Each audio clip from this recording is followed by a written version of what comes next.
দেখো এখানে একটা মান নির্ণয় করতে দিয়েছে, এর অপশন দিয়ে দিয়েছে কোন অ্যান্সারটা হবে সেটা করি।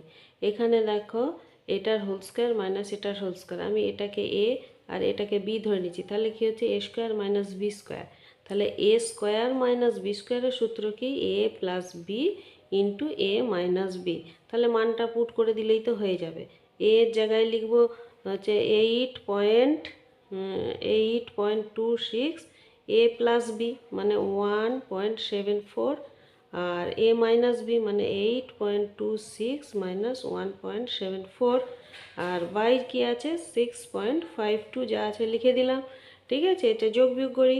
4 এ 6 10 শূন্য হাতে রইল 1, 7 একে 8 2 10 শূন্য হাতে রইল 1, 1 2 8 10, আর ইন্টু এটা কী হবে 4 আছে 6 2 দিতে, 7 আছে 12 5 দিতে, হাতে রইল 1, 1 একে 2 2 আছে 8 মিলবে 6 দিতে, এই 6.52 এটা কেটে গেল সমান 10 অ্যান্সার।